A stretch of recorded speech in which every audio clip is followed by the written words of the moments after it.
capítulo 1. Quem tiver com a sua Bíblia, Oséias, capítulo 1. Oséias, capítulo 1. Aqui já foi falado sobre o amor e a misericórdia de Deus. E esse capítulo 1 de Oséias não é diferente, pois ele vai falar justamente do amor e da misericórdia de Deus. Um Deus capaz de perdoar até o mais miserável pecador. Oséias capítulo 1, versículo 2 e 3. Diz assim: princípio da palavra do Senhor por Oséias. Disse, pois, o Senhor a Oséias: vai, toma uma mulher de prostituições e filho de prostituição, porque a terra se prostituiu, se desviando do Senhor. E foi, e tomou a Gomê, filha de Diblaim, e ela concebeu e lhe deu um filho. Até aqui é bastante difícil de entender a história de Oséias. Só baseado nesses 2 versículos, é necessário ler todo o livro para poder entender. Mas eu vou dar uma resumida. O que o Senhor falou aqui? Oséias, ele era um profeta de Deus, um dos profetas que se levantou em Israel, um homem temente ao Senhor.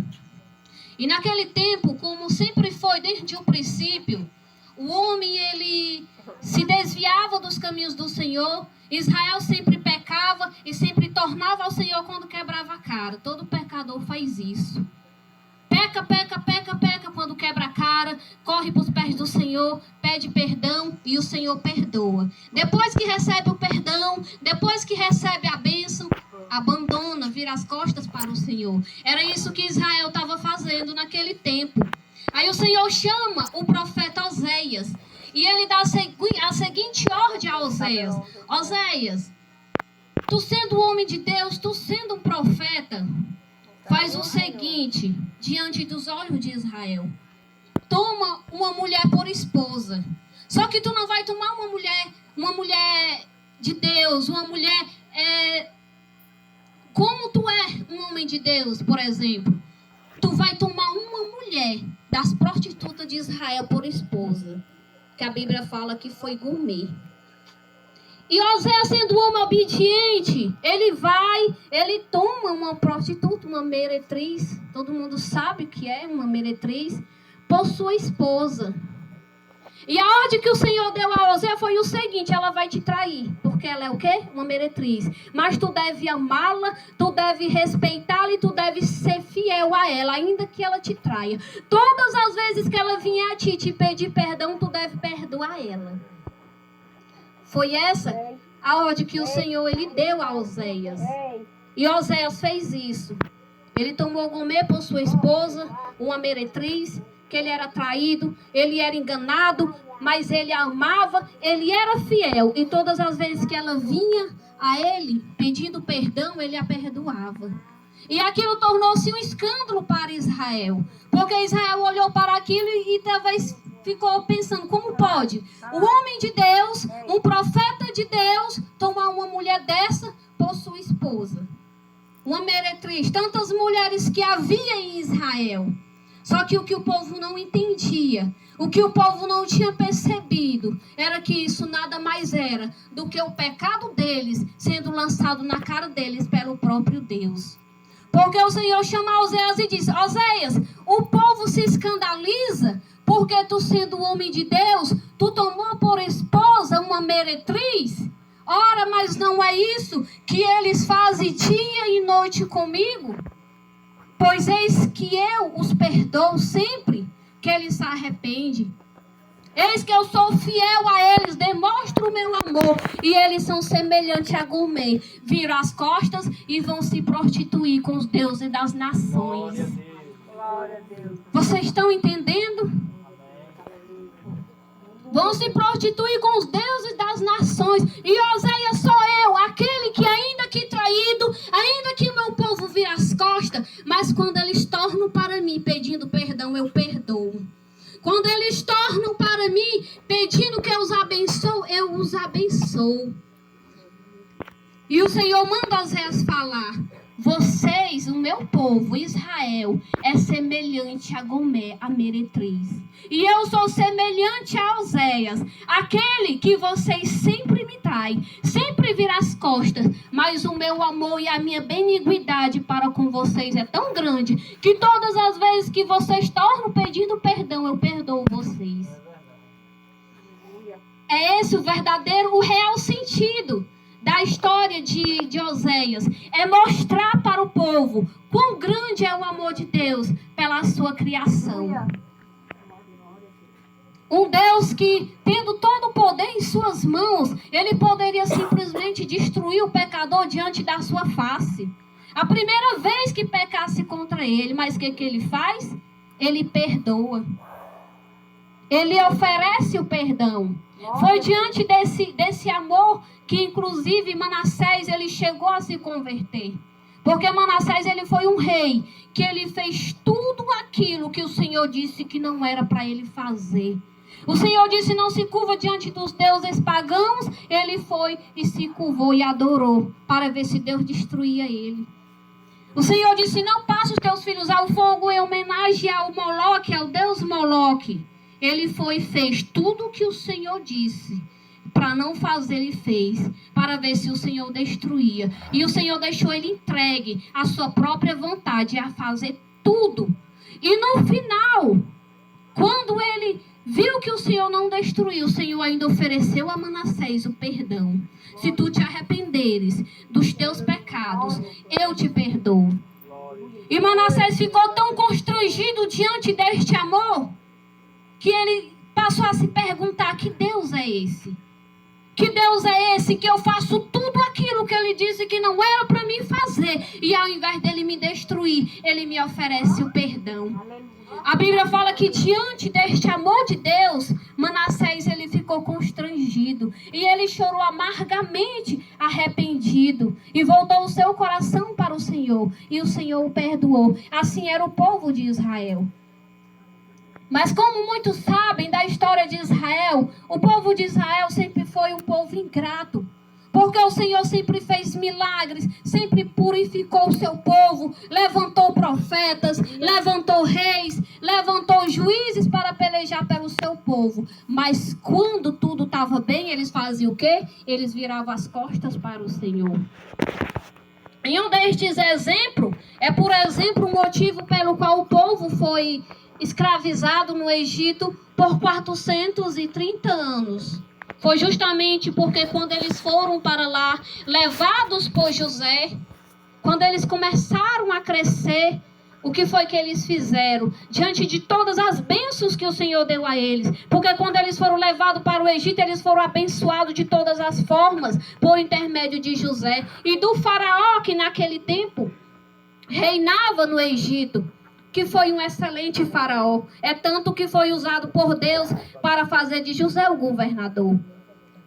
E só que eles foram abençoados, tudo ia bem. E o que eles fizeram? Eles viraram as costas para o Senhor. Eles abandonaram o Senhor e se corromperam com os ídolos, com a crença dos egípcios. Fizeram imagem de Deus para se curvar, viraram as costas para o Senhor. E o Senhor falando dia e noite para eles voltar para Ele. O Senhor pelejando com eles dia e noite. E eles não quiseram saber do Senhor. Até que o Senhor os entrega nas mãos dos egípcios. E o tempo passa. O tempo passa. O faraó morre. Outros faraós se levantam. 2 faraós dos mais perversos que se poderia imaginar. E o povo distante de Deus, com as costas viradas para o Senhor, eles começam o quê? Eles começam a sofrer. Eles começam a ser escravizados. E embora eles voltassem seu coração aos deuses do Egito e pedissem ajuda, nenhum deles foi capaz de ajudá-los. E foi assim por 430 anos. Os 430 anos que o povo passou escravo no Egito, foi os 430 anos que eles tiveram, que eles estavam distante do Senhor, que eles tinham virado as suas costas para o Senhor. E eles se tocando, Que os deuses do Egito não tinham feito nenhum bem a eles, a não ser entregue eles a uma escravidão a qual eles viviam, miserável. Todo mundo sabe o que é uma escravidão. Aleluia, Senhor. Absurdo. Eles se tocando que esses deuses não serviam para nada. O que eles fizeram? Eles se lembraram do Senhor.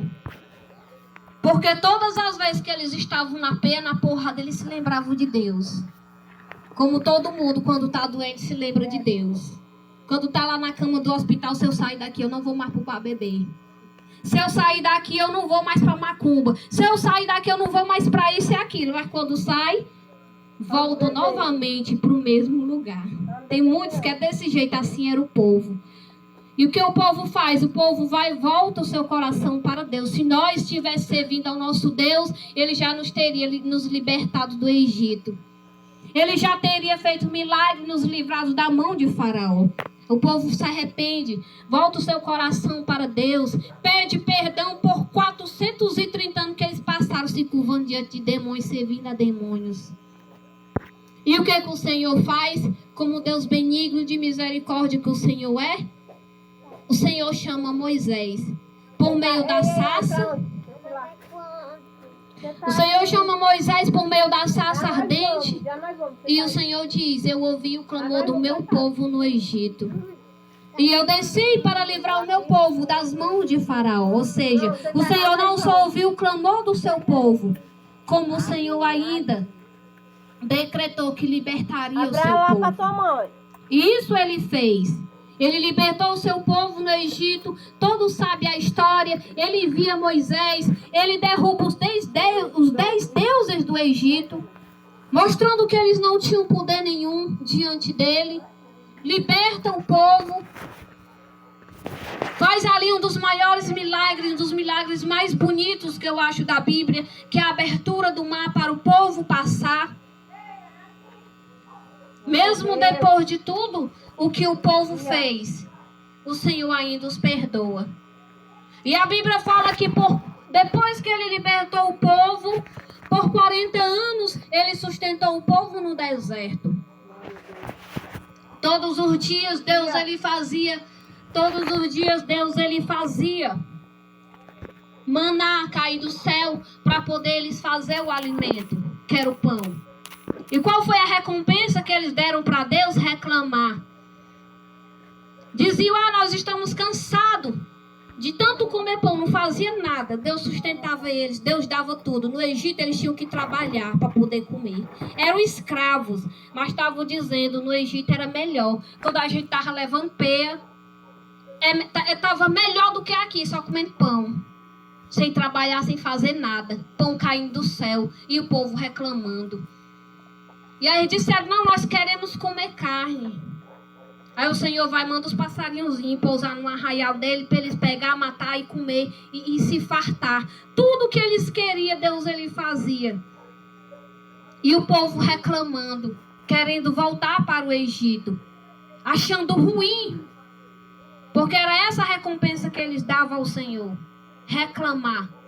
E como se já não bastasse isso, depois que Moisés ele sobe ao monte, passa 40 dias e 40 noites orando, achando que Moisés havia morrido, o que eles fazem? Faz um bezerro de ouro. Se curvam diante daquele bezerro e o adoram, dizendo que foi aquele bezerro que tirou eles do Egito. Foi essa a recompensa que eles deram para Deus. Para você ver como o ser humano ele é ingrato com Deus.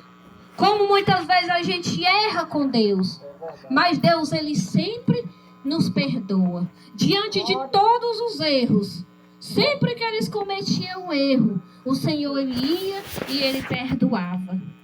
É exatamente por causa disso, por causa desse motivo, que povos como, por exemplo, os gregos, eles não acreditavam e eles não aceitavam Jesus.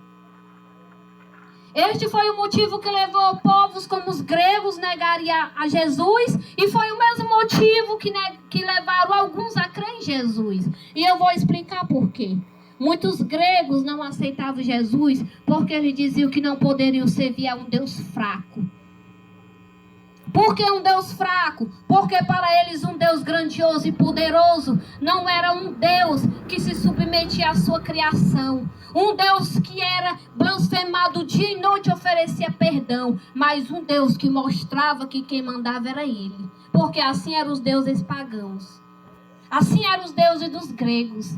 Qualquer um que falasse contra, segundo a mitologia grega, qualquer um que ousasse falar contra Zeus, ele matava. Para mostrar que ele era Deus e a sua criação tinha que obedecer. Então os gregos diziam: eu não creio num Deus que se submete à sua criação. Eu não creio no Deus que é poderoso para destruir e se submete a ser blasfemado. E quando a sua criação volta para ele, ele perdoa. Por isso muitos não aceitaram, porque eles não entenderam. Por outro lado, outros povos, outros gregos entenderam e aceitaram Jesus. Porque eles olharam e fizeram uma comparação entre Jesus e entre os deuses pagãos. E eles ficaram admirados e se perguntando: como pode um Deus tão grandioso, como pode um Deus tão poderoso ter o poder de destruir a sua criação, mas ele decide redimir e oferecer o perdão. Muitos gregos aceitaram Jesus por causa disso. Isso sim que é um Deus que é diferente. Um Deus que ao invés de pedir sacrifício para ele se deu em sacrifício. Porque os deuses pagãos, eles não se ofereciam em sacrifício por ninguém. A ordem deles era que vocês, aqueles que servissem a eles, pegassem seus filhos e matassem e passassem ao fogo em sacrifício. Qualquer um dos seus filhos deveriam ser oferecidos aos deuses porque era uma honra. Deus nunca pediu isso do seu povo. Nunca pediu que Israel matasse um dos seus filhos para oferecer em sacrifício. Antes, ele veio, como João disse, sendo o verbo que se fez carne, habitando entre nós, e se entregou em sacrifício por amor a nós. Ele não pediu sacrifício, ele foi o próprio sacrifício. Para remir a humanidade, para corrigir o erro que Adão e Eva cometeu. E muitas pessoas não entendem até hoje o que significa o sacrifício de Jesus, porque ele veio. Muitos acham que por ser bonzinhos irão para o céu. Mas tem um ditado que diz que de bonzinho o inferno está cheio. De pessoas que dão esmola. Muitos não entenderam que Jesus ele veio para resgatar para nós uma chance que nós já não tínhamos. Que era a chance de escolher entre o bem e o mal, entre a perdição e a salvação. Nós não tínhamos mais essa chance, porque essa chance foi entregue a Adão e Eva, e eles entregaram de mãos dadas nas mãos de Satanás. Foi para recuperar essa chance, essa oportunidade de escolher novamente que Jesus ele veio, ele se fez sacrifício, ele se entregou naquela cruz, mesmo sabendo que quem colocou ele ali foi a sua própria criação. Foi a desobediência de Adão e Eva. Mas mesmo assim, ele veio para remir a humanidade. Como mostra, como prova de que o nosso Deus, ele é um Deus bondoso, ele é um Deus misericordioso, que está disposto a perdoar todo e qualquer pecado. Até hoje é assim. Quantas vezes a gente não comete um erro, depois se ajoelha, chora, pede ao Senhor perdão, promete que não vai mais errar, mas a gente erra. Por mais que não caia no mesmo erro, mas está errando em outra coisa, porque nós não somos perfeitos. Mas todas as vezes que nós voltamos o nosso coração para Ele, Ele nos perdoa. Ele nos purifica. Ele nos transforma. Como prova da sua beniguidade. Nós temos a sorte porque nós servimos a um Deus grandioso. Há um Deus que poderia destruir toda a humanidade, mas ele decide ter misericórdia da humanidade. Eu mesmo costumo dizer que eu não prestava para ser Deus, porque num dia eu matava todo mundo e eu junto. Deus, ele é inexplicável. Ninguém consegue explicar ele. Ninguém consegue. Tem pessoas que falam mal dele, xingam, dizem que não crê nele, e de uma hora para outra ele se manifesta. Aquela pessoa, como foi com o Saulo, que virou Paulo, e ele muda aquela pessoa, ele transforma, e ele usa para a honra e glória dele. É verdade. Glória a Deus. É um Deus maravilhoso. Então nós deveríamos ser mais gratos ao Senhor. Procurar sermos melhores a cada dia. E não há pecado que o Senhor ele não perdoe. O Senhor está disposto, porque tem pessoas que já erraram tanto que elas dizem não tem mais perdão. Jesus está disposto a perdoar. Se abrir o coração para Ele, se arrepender. E aquilo que a pessoa está preso e não consegue se libertar, Jesus ele está disposto a ajudar a se libertar. Não importa o que seja. E há outros que dizem, há outros que já se entregaram completamente ao pecado e dizem eu não vou mudar por causa de ninguém, porque ninguém é digno disso. E de fato não é. Ninguém é digno que nós mudemos por ninguém. Mas aí eu pergunto, e Jesus ele é digno de que nós mude por ele? Jesus ele é digno de que nós se arrependa dos nossos pecados? Jesus é digno de que nós procuremos a cada dia sermos melhor para servir a Ele da melhor forma. Ele que derramou o seu sangue no Calvário. Ele que nos deu valor quando nós não valia nada. Ele que é o único que quando nós pecamos, o mundo que é pior do que nós nos condena. Mas Ele vem e diz, eu não te condeno, eu te ofereço perdão. Porque o mundo, ele é como o povo de Israel. Eles podem ter pecado pior do que os seus, mas eles sempre vão apontar o seu pecado. Eles não vão olhar para o pecado deles. Vão fazer com você, com qualquer pessoa, como fizeram com a mulher adúltera. Levaram ela, jogaram ela aos pés de Jesus. E disseram, a lei de Moisés nos manda matar, porque ela é uma meretriz, porque ela é uma adúltera. E a lei ordenava matar a adúltera. E Jesus ele fica calado porque ele conhecia a lei e ele nunca foi contra a lei. Mas eles insistem. E o que é que tu dizes? Qual é o teu julgamento? Qual é a tua sentença? E Jesus ele não diz, eu não sou a favor nem contra que vocês a matem.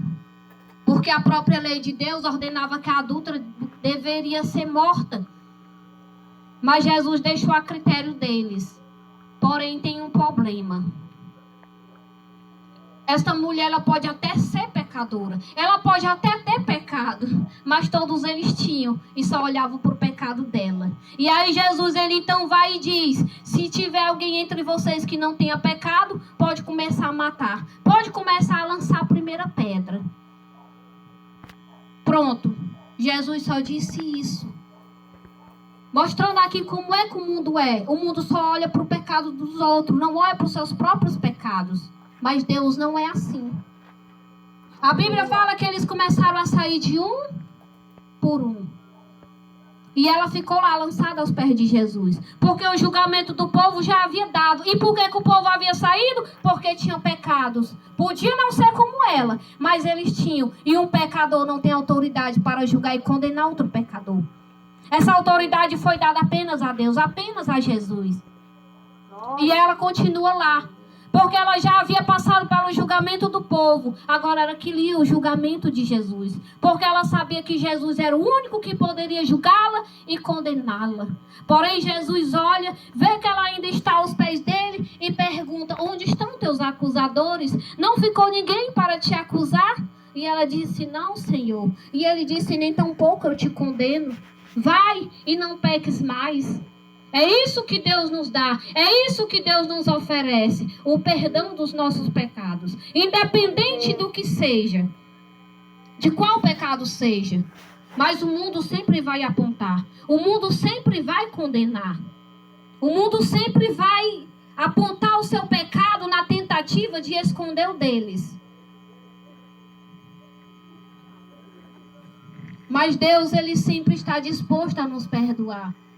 Porque Ele nos olha e Ele nos vê de uma forma diferente. Glória a Deus. mais que o mundo diga que não há perdão, por mais que o mundo julgue, condene, até mesmo depois que você receba o perdão. Mas o importante é que você não continua na prática do pecado. Porque nós sabemos que mesmo Deus sendo bom, que mesmo Deus sendo grandioso e perdoando o nosso pecado e esquecendo o nosso passado, como ele diz, o mundo não esquece. O mundo sempre está lançando na nossa cara aquilo que nós fomos. Mas você não deve desanimar.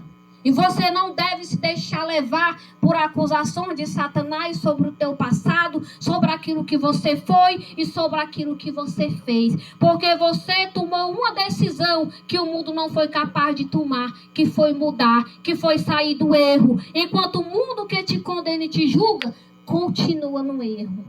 Não tem a coragem que você tem de deixar o pecado, de deixar o erro. É como o povo que acusava a mulher adúltera. Eram pecadores até pior do que ela. E além deles não se arrepender dos seus pecados, tentar encobrir, ainda ficavam perseguindo aqueles que pecavam. Assim é Satanás e aqueles enviados por ele. Mas se o Senhor já nos perdoou, se o Senhor ele já nos purificou, nós não devemos nos deixar levar pelas palavras de Satanás. Ah, tu era isso, tu era aquilo, tu fazia isso, tu fazia aquilo. Diga, eu fazia, mas não faço mais. Ao contrário de você que está entregue no pecado. Eu fui, mas não sou mais. Ao contrário de você que continua no pecado. Não teve a coragem de abandonar esta vida miserável para servir a Jesus como nós fizemos. Quem tem mais autoridade para julgar quem? É aquele que vivia no erro, se arrependeu e mudou? Ou é aquele que permanece entregue na lama do pecado? Que permanece no erro e não se arrepende? Não importa o julgamento do mundo, a condenação do mundo, quando o perdão de Deus ele já nos foi dado. Porque ele é um Deus benigno e misericordioso. Como mostra aqui nos versículos que eu li sobre Oséias, ele é um Deus que ainda que nós o abandone em determinado momento da nossa vida, no momento que nós estiver disposto a voltar para ele, no momento que nós estiver disposto a nos arrepender, ele está disposto a nos perdoar, ele está disposto a mudar a nossa vida, ele está disposto a mudar a nossa história, desde que a gente queira. E a gente não deve se importar com o que o mundo vai dizer, com as acusações de Satanás, porque ele não se conforma que você conseguiu entender o real sentido do sacrifício de Jesus na cruz, que foi morrer para te remir, para te dar uma segunda chance. Aleluia. E o mundo ainda não conseguiu entender isso. E Satanás, ele tem raiva daqueles que entenderam, porque ele sabe que estes já foram libertos. Como Jesus diz, pois se o Filho vos libertar, verdadeiramente sereis livres. Vocês não são mais escravos do pecado, não são mais submissos ao pecado e nem a Satanás. E por isso ele nos odeia, por isso ele nos persegue. Por isso ele está sempre lançando na nossa cara que nós somos falhos, que nós somos isso, somos aquilo, somos falhos mesmo. E não queríamos conseguir sermos salvos através de nós mesmos e nem das nossas obras. É por isso que nós servimos a Jesus. Porque por meio dele nós somos salvos. Porque por meio do sacrifício dele nós somos. Por meio do sacrifício dele nós somos redimidos, nós fomos resgatados. Por meio do sacrifício de Cristo nós somos justificados. Aleluia. Amém. Agradeço pela oportunidade.